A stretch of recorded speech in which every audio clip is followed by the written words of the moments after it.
In today's video, I'm going to teach you how to cancel a Webflow subscription. If you're looking to stop paying for your current Webflow plan, the process is really about downgrading your subscription to a lower plan or to the free starter version. I'll walk you through exactly where to go and what to select so you can make the change smoothly. To begin, open your Webflow dashboard. This is the main area where you manage your projects, workspace, and account plans.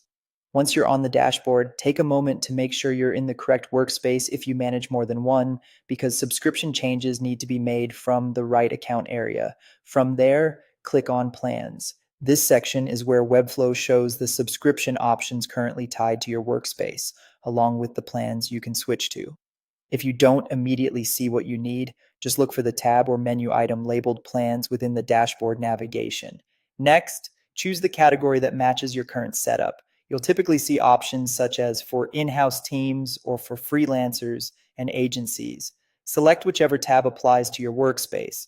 This is important because Webflow separates plan types based on how the account is being used, and the downgrade options may appear under the relevant category only. Once you're in the correct tab, look through the available plans and select the lower plan you want to switch to. If your goal is to fully stop the paid subscription, choose the option to downgrade to starter, which is Webflow's free version. Before you confirm, it's a good idea to quickly review what features are included in the lower plan so you know what will change after the downgrade. After selecting the plan, you'll be given a final choice for when the downgrade should happen. Click Downgrade Now if you want the switch to take effect immediately.